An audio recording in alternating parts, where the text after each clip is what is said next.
Hi, Benjamin. My name is Seyeon Hwang, and I'm from the University of Florida today. I am interviewing you at your place in Jacksonville, Florida. Can you please tell us your name and also spell it out for us? Benjamin Nzabarinda is my name. Benjamin is spelled as Benjamin. Nzabarinda is Nzabarinda. Thank you very much. You're So, welcome. Benjamin, today's interview is a continuation from yesterday. So, we talked a lot about your life back in your home country and your life in camp and how you had to. You were one time you were living in a camp, and the other time you would be in Kigali, right? So we talked about a lot about that. So today's interview will mainly be on your life in Jacksonville. I would like to hear from you about how your life has been so far from the day that you arrived in Jacksonville.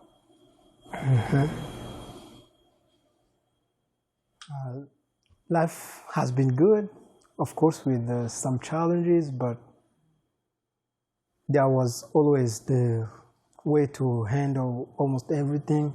And so far, I feel I'm happy of the life here. So when I got here, I was lucky that in almost 2 or 3 weeks, I already had my documents, the social security, the ID. So I could even start thinking on how I can try find a job. So I got my first job in the end of November, and it was a nice job in a company called Venus. They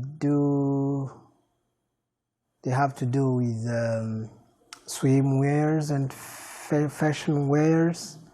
It's in the north. The job was very good. I was in a picking department, and it didn't really last for long because we were in a peak season, and at the end of the peak season they laid me off, and that time I had to find another job. I got a job downtown in a faith-based organization called Fresh Ministry. Yeah, they have a greenhouse, and we process vegetables that we donate sometimes to homeless shelter. Then homeless shelter, they distribute them to different homeless people around Jacksonville. So that's how it was at the very beginning, but I could not live on that single job only because it was even part-time job.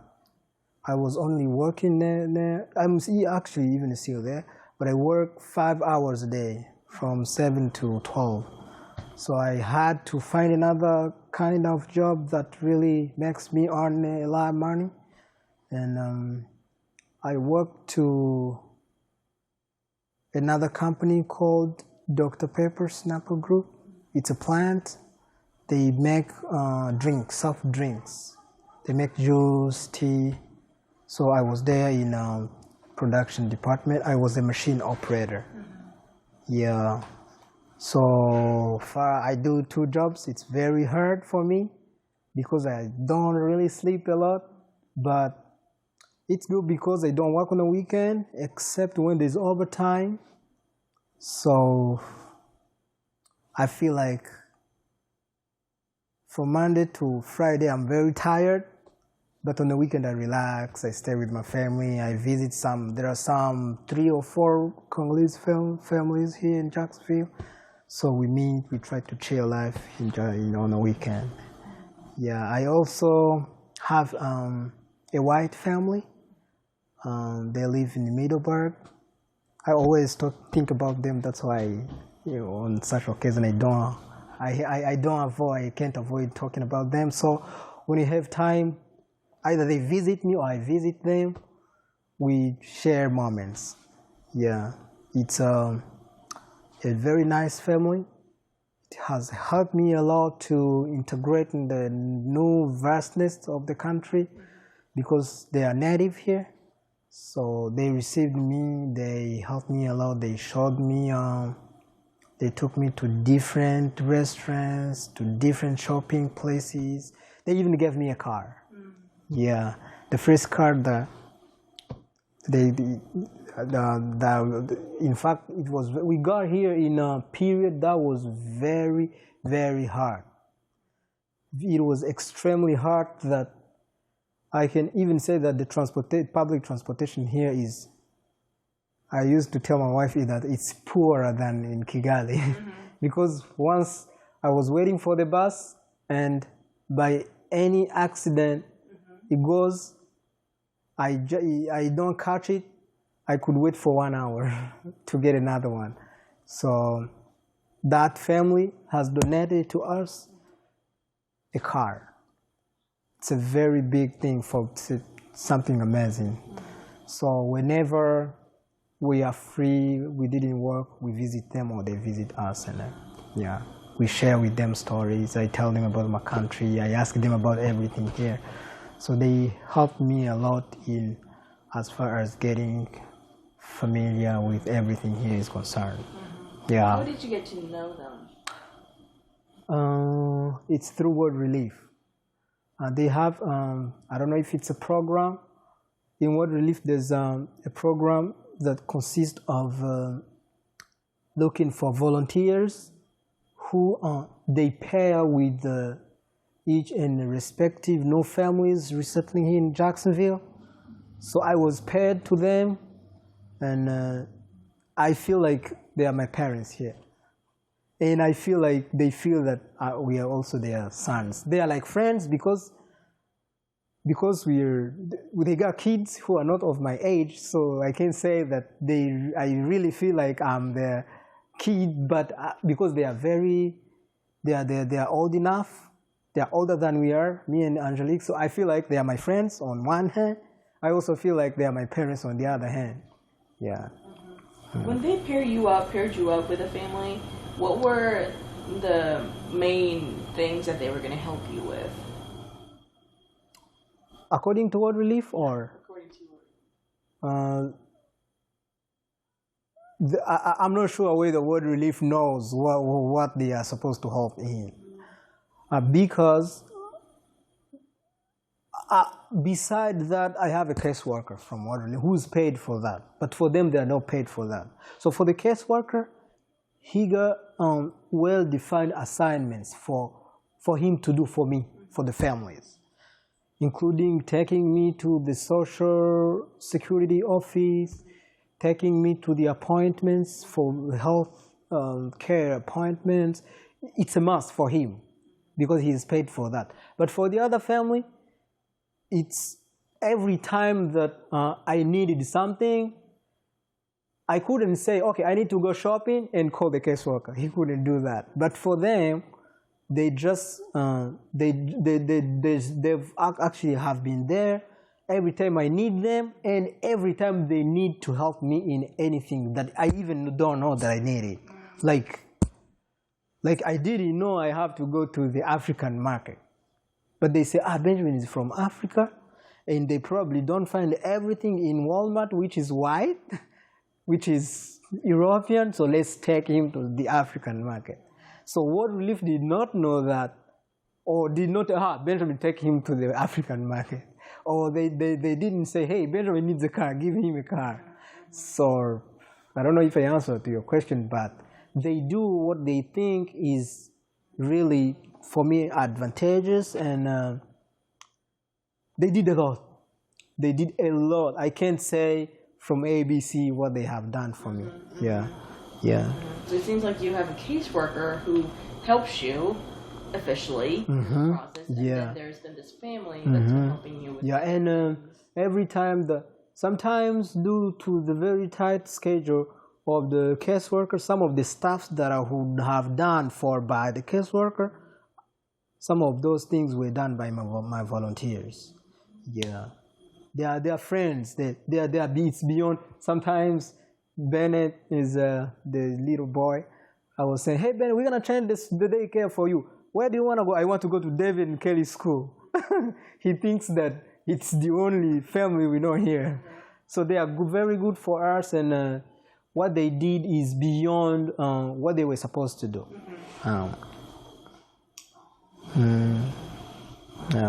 Did you know how to drive back in Rwanda? I didn't practice that a lot in Rwanda, but they have to teach me. They had to teach me. Before they bought the car, they used their car that they had already to train me, to teach me just for some days. Then I have to practice like 2 weeks. Then I passed the test. So you're not driving around? Do you drive a lot? Yeah. Now I can go even to the States, like to like Georgia, and yeah, I'm comfortable, as well as my wife. Your wife drives? Yeah, she drives too. Yeah, we both came from Rwanda while we could drive, but it's hard to drive in Rwanda. Don't think it's hard to drive. Most of the cars in Rwanda are manual transmission. Yeah, so it's not like here. It's just the gas pedal and the brake. So here it's easier for the people who are from there. Yeah, you only need to figure out where you're going, and the GPS is good here. It helps you get where you want to go. When you were getting your first job, that part-time, was it a full-time job? Your first job? The first one was kind of full-time, but I was working from Friday to Sunday, working many hours to make kind of 40 hours in 3 days. Yeah. And was it a job that you were referred to? Oh yeah, by World Relief. Yeah, good. I have. When you come as a refugee, maybe many people will tell you that. Many interviewees will tell you that. When you come here, there's a person in World Relief who I call him an employment specialist. So he collects your CVs, your resumes, and he takes you through different employers, and so I got the first job through them. Even the other one downtown here for Fresh Ministries is through World Relief. For the other job in Dr. Pepper, it's on my own because I was already kind of familiar with how to apply. Yeah. Well, how has it been looking for a job on your own without the help of the employment specialist or relief? Easy, yeah. Before when we were going with them, we didn't know even where to go. It was even frustrating to meet the employers for the first time, interviews, the training, whatever. But since I had seen that and see how it's actually done, it wasn't really such difficult for me to do that on my own. Yeah, because I already know how it's actually done.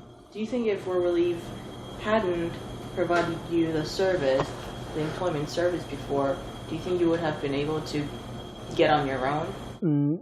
During that time, I couldn't. I could. It was earlier. It was too early for me to know what the process were. I would fail. Yeah, but through them, I knew how it's done.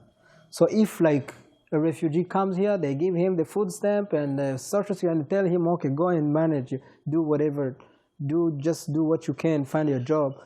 That would be very difficult. Yeah, but with them, we get to know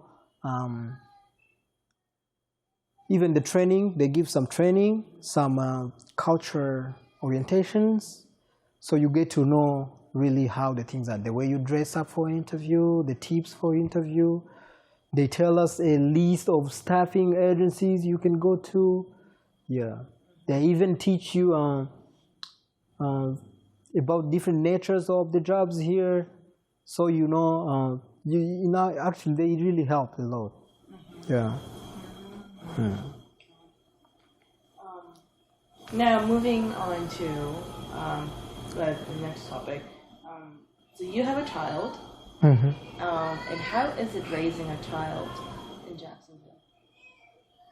As a refugee, as a newcomer, how do you find it so far? The question is complicated, but I understand what you mean. What you want to know is it's tough. It's tough because we have to work, my wife and I. In Africa, when it comes to raising a child, we understand spending enough time with the kid, teaching him behaviors, practices. When he messes up, say, hey, Bennett, or hey, boy, hey, girl, this is not how we do the things. But here, like I told you, I wake up in the morning at around 5 a.m. in the morning, 5 o'clock in the morning. I go to work, and my part-time job finishes at 12. I just come home and I take a nap for me to go to the other job that starts at 4 actually. So I leave here at 3. Then I work from 4 until 3 p.m. 3 a.m. the following day. So I sleep like 1 hour in the morning, and I sleep like 3 hours in the afternoon. That makes 4 or 5 hours. So for me and the family, from Monday to Friday, there's not even 5 minutes. I only meet them on the weekend. My wife is lucky because for her, she works. She got one job. She works in the morning until evening, and she gets home earlier. Maybe she cooks, of course, but she's with the boy, and they talk, they play, they do everything together. So she's the one fully responsible to raise the kid. But for me, I feel like I don't have enough time for the boy. But on the weekend, I make sure I don't make more plans excluding him. Even if it's somewhere to go, I take him. Even when I want to go to the mailbox behind here. Hey, Bennett, I go to the mailbox, can we go together? So he feels like we are together. That's on one hand. On the other hand,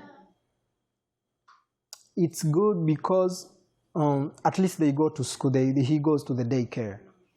When I go back to how it would be if we were still in Rwanda,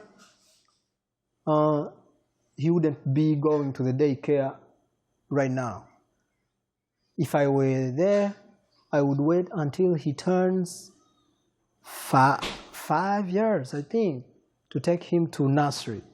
We call it nursery. Is it like kindergarten here? I guess so. Yeah. So here, it's good that he's in the daycare. It's actually not only raising them, feeding them there, or just keeping them because we're not available, because we've gone to work, but they also learn. He can count. He knows colors. He knows ABC. When I write his name and hey, Ben, spell your name, he touches B and say, this is B, E, N, N, E, T. So for me, he's schooling. He's studying. So that's on the second hand. On the third point, I would say about health. I feel like he's healthy. Not that maybe I couldn't afford all of the medical treatment back home, but here, whenever he's sick, he's still under the Medicaid. So whenever he's sick, I just call his doctor and I take him. I think he's growing well. Yeah. What about the healthcare of you and we still under Medicaid. Yeah, we don't know when they're gonna finish that, but we still under Medicaid. Yeah. Once that's done, you'll have to start paying for it. Right? Yeah. Do you get a lot of support from the community or your friends here in raising Bennett? Yeah. My sometimes even when the volunteers I told you, the white family, whenever I have a program and I feel like the boy should be a problem, sometimes they, hey Benjamin, leave the boy to us, we're gonna give the daycare for him. I remember the time he was recently he got some problem with the tonsils, and we had like some days not going to work because he couldn't go to the daycare with the surgery like 1 day or 2 days ago. So that day I remember the family called me, hey, let's stay with the boy and go to work. I told them, no. I already asked like 3 or 2 days from work to be absent because sometimes I don't want to be for them kind of burden. Yeah, you see what I'm talking about. So they are really helpful a lot. Even the community, the people from the Congo, they live actually in the same areas over there. Whenever the daycare did not operate, we take them to, there's one family of a kid of almost his age, and that kid does not go to the daycare because he got somebody to cater for him. They didn't want to take him to the daycare, I don't know why. So whenever the school is closed and we have to go to work, we take him, and we don't have to pay them for that. And we know it will be expensive if we were to pay that. Yeah. I know that there's a lot of refugee families living in this apartment complex. Do you interact with some of them here? How's life in this apartment? This is part of something hard in the United States. In the United States, for the people from Africa. I'm sorry. It's okay.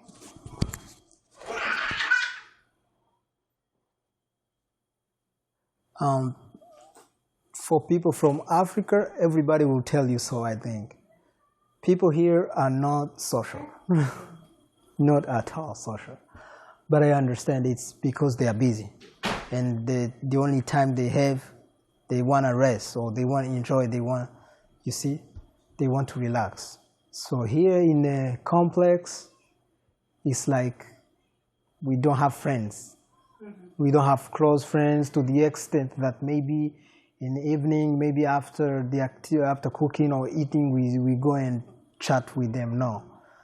There's one mom here opposite the door from Ethiopia. We can only greet in the morning, but we don't really interact to the extent that we would say it's really, really social. No. Yeah. But there are some kids going to the same daycare with the boy. They play in the playground. We take him out for him to not feel alone here. Yeah, it's good. In general, it's good. Yeah. Do you, when you get along with people, is it with the refugees or the refugee communities overall, or is it more like with the Congolese people or the Rwanda people? It's more with Congolese people. Yeah. It's more with Congolese people or other Africans. The only American family is that white man only. Yeah. Yeah, others, no. What do you usually do with your friends, with your Congolese friends? We meet on the weekend. We try to share stories back home, and we cheer. Yeah. We also help each other when we got some events like the wedding I've been talking to you about, or when there is a need for a particular issue, we contribute, we just handle the problem. Like, yeah. So you've been living in this apartment for about almost 7 months now. Yes. Do you think you'll move out to a new place, or do you think you'll stay here? It's little, the house. It's not enough. It's one room house, and this sitting room and the bathroom. So for me, it's not really. I think at the end of the contract, it's 1 year contract, I will move. I may either stay in the complex and ask if they might have another house with maybe bigger, 2 rooms instead of 1, and raise money, or go to the other complex. Yeah. Do you think you'll still want to stay in this area, or do you think you want to move out to another neighborhood? Living in Jackson? Like you were in the southern part of Jacksonville, south side. Do you think you want to move to other parts of Jacksonville or stay here? I want to stay here. Why is that? Because it's close to my employment. I work downtown. Dr. Pepper is here, University Boulevard. So I don't like driving for long because I work and I get tired. I don't feel like I'm very tired, then drive for long. No. Yeah. Would there be any other reasons? No other reason, but the reason is this is the only place I know. I want to make sure I get to know it very well. Then I like stable life. Like after sometimes maybe 2 years or 3 years, that's when I say, okay, now I have to exploit other areas, and otherwise I'm not moving every day moving. I feel like, yeah. Yeah. Do you think you're gonna buy a home in the city? Yeah. Yeah, if I can. I think of that. We are working hard, my wife and I, trying to save. And where I am from, it's can I say it's a culture, or it's not a culture, but having a house is a dream for every man. I don't know if it's the case for you or in South Korea or here in the United States for you, Grace, but having your house, having a home, having a place you call home is, if you make it, you achieve a lot.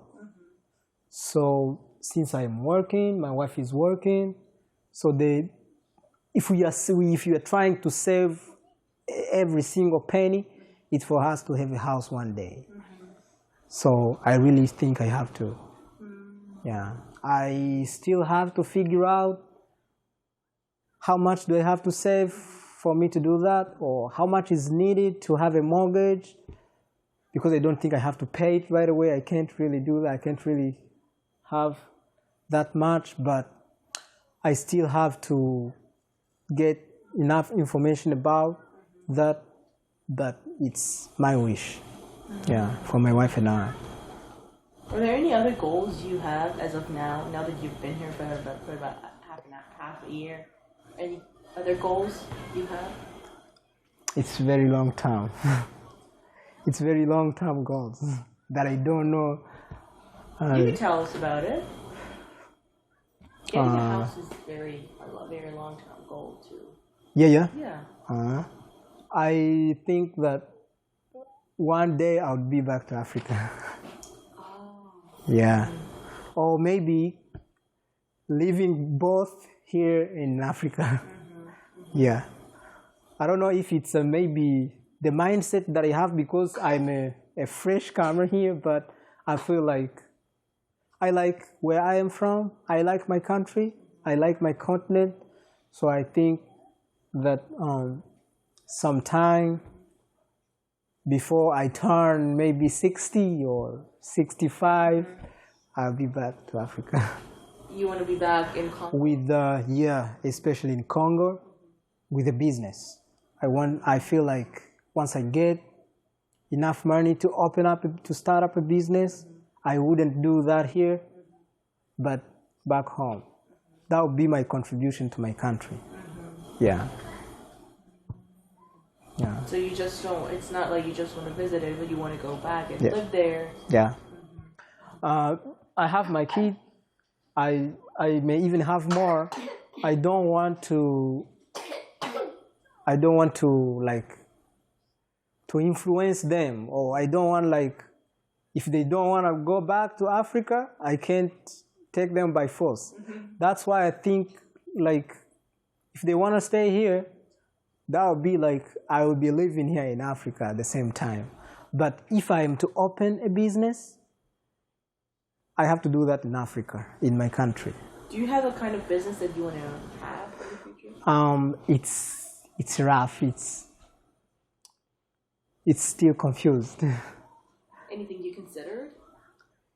Not now. Not now? Yeah, but I have ideas. You have ideas? Yeah, okay. yeah. Was there any story that we didn't get to cover so far? Any other experience you want to share with us that we didn't get a chance to touch on? I think we touched all of them. We did, yeah. You told us great stories, yeah.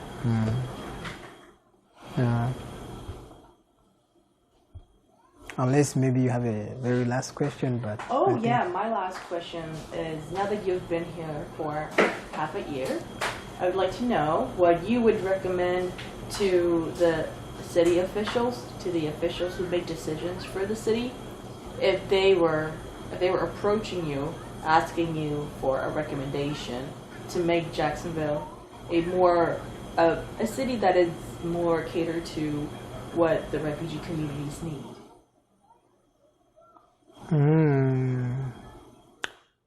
It's difficult.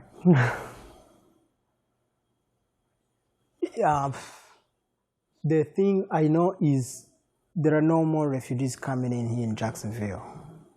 And in Florida in general, when I compare, I don't know, maybe, but it's real.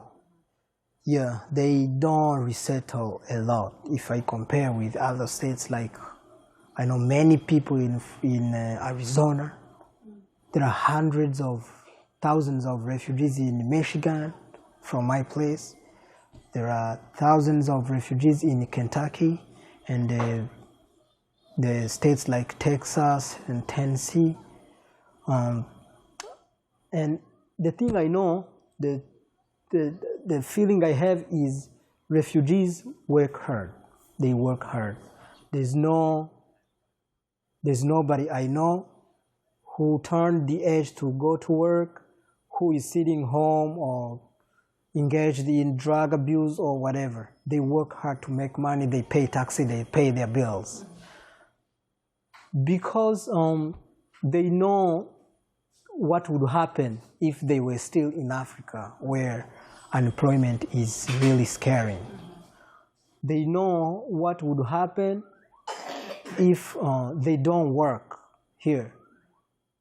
Sometimes I say that they take even the job seriously, more serious than the people they find here. We see that in companies where we are. They never get late, they never get absent, they are really serious.